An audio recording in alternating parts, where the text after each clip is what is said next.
আমার সেই গল্পটা এখনো শেষ হয়নি। শোনো, পাহাড়টা আগেই বলেছি ভালোবেসেছিল মেঘকে। আর মেঘ কিভাবে শুকনো খটখটে পাহাড়টাকে বানিয়ে তুলেছিল ২৬ বছরের ছোকরা, সে তো আগেই শুনেছ। সেদিন ছিল পাহাড়টার জন্মদিন। পাহাড় মেঘকে বললে, আজ তুমি লাল শাড়ি পরে আসবে। মেঘ পাহাড়কে বললে, আজ তোমাকে স্নান করিয়ে দেব চন্দন জলে।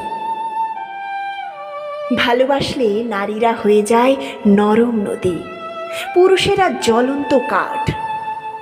সেইভাবেই মেঘ ছিল পাহাড়ের আলিঙ্গনের আগুনে, পাহাড় ছিল মেঘের ঢেউ জলে। হঠাৎ আকাশ জুড়ে বেজে উঠল ঝড়ের জগঝম্প। ঝাঁকড়া চুল উড়িয়ে ছিনতাইয়ের ভঙ্গিতে ছুটে এলো এক ঝাঁক হাওয়া। মেঘের আঁচলে টান মেরে বললে, ওর ছুড়ে তোর বিয়ে। এখনো শেষ হয়নি গল্পটা।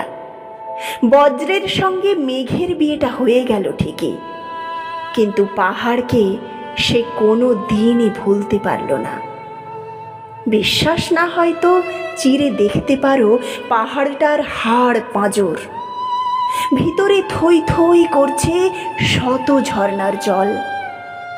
ভিতরে থই থই করছে শত ঝর্ণার জল।